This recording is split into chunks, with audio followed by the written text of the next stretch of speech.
राज्य में बढ़ुवा खरा को नजर रखी स्कूल छुट्टी को नहीं जारी है बड़ घोषणा। आपण मैंने जानते ग्रीष्म प्रवाह नजर को रखी सरकार जून मास 17 तारिख पर्यंत स्कूल छुट्टी घोषणा करथिले, अर्थात 18 तारिख रही खोलने स्कूल। यही मध्य जारी है एक बड़ अपडेट। आसतु जाना ता पूर्व वीडियो को लाइक करूँ, सब्सक्राइब करने एवं सब्सक्राइब कर पाखर घंटी चिन्ह को दबाई दिंतु। बढ़िला खरा छुट्टी। प्रबल खरा को दृष्टि रखी बढ़ावा को सरकार एपर निर्देश देइछन्ति। तेबे ग्रीष्म छुट्टी को आहरी किछि दिन बढ़ाई दियाइछि। जून 28 रे स्कूल खोलियो बोली सूचना जारी होइछि। तेबे कहि रखुछु प्रबल खरा को दृष्टि रखी एपरि भाव में यूपी सरकार निष्पत्ति नेइछन्ति। तेबे 12 वर्ष पर जून रे यूपी रे तापमात्रा 45 डिग्री पार करिछि। तेबे पूर्व सप्ताह रे गुरुवार जून मासर सबुठारु गरम थिला।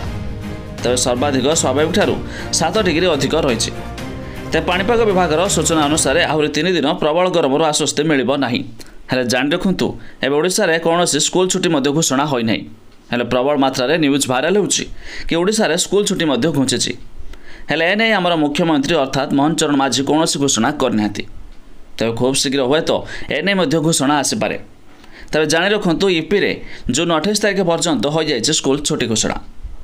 तेबे आपणक मतामत जणांतु आम राज्य में भी स्कूल छुट्टी आग को घुंचिले भल हेबो कि नाही।